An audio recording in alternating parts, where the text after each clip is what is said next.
این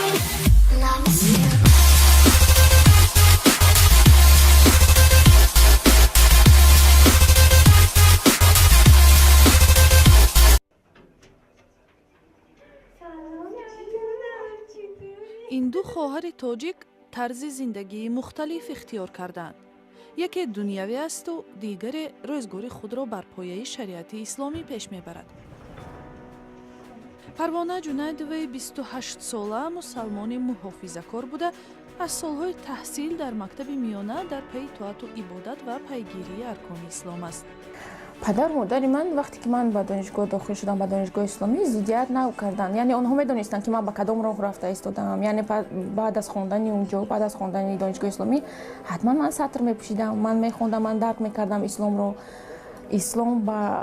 در اسلام فرض است حجاب پوشیدن زن و آنها ممنوعیت نکردند. مثلا خواهر من، مادر من دیگر این طور مثل من نمیپوشن، من دیگر طور میپوشم، آنها ضدیت نکردند. و شوهرم نیز یعنی در عقیده خودم هست. خواهر بزرگ پروانه سروناز 33 ساله هم میگوید که مسلمان است، ولی هیچگاه در فکر طرز زندگی اسلامی نبوده است.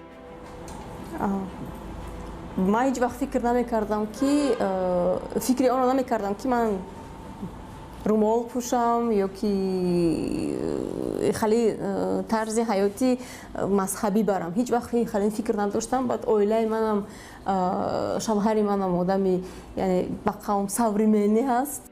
پروانه میخواهد دخترش مریم 5 ساله را تعلیم اسلامی دهد تا او نیز بر پایه شریعت زندگی کند. ولی سالهای اخیر پیشبرد چنین طرز زندگی دشوارتر شده است. حکومت تاجیکستان مسجدهای بیرون از نظارت دولت را بسته، فعالیت‌های سیاسی دینی را ممنوع اعلام کرد. بر علاوه مقامات پوشیدن لباس دینی به مانند حجاب را در مکتب‌ها و اداره‌های دولتی محدود کردند. هر کس اندیشه و وی خودش را دارد، راه خودش را دارد، چی طرز پوشد، چی پوشد، چی کار کند. من فکر نمی‌کنم که باید یعنی یگان ممنوعیت باشد در این راه. ولی سرویناز آرزو دارد که پسر 8 ساله‌اش مسرور ورزشگری خوب شود.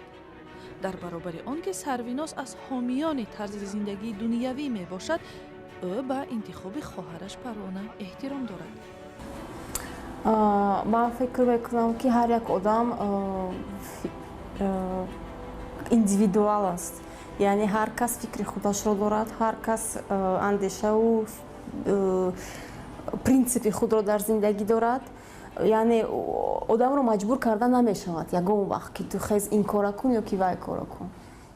به هر حال دو خواهر در کشور به سر میبرند که حکومت خودکامه‌اش نظام دولتداری دنیوی را پیش گرفته سعی دارد از افراطی شوی جوانان جلوگیری کند. صدها جوان تاجیک به گروه دولت اسلامی پیوسته به جنگ‌های سوریه و عراق رفتند.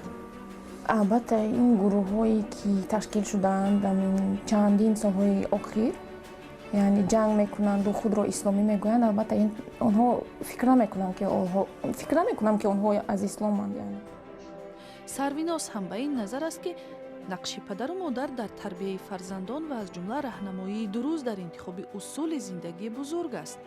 من راضی که هستن حاضر گروه‌هایی که اسلام را با دیگر اینترپرتاسیا میکنن، دیگر خیلی اینترپرتاسیا میکنن و بسیار جوانا با این گروه‌ها باوری کرده داخل میشوند و یعنی زندگیشان رو از دست میتن، حیف میشوند.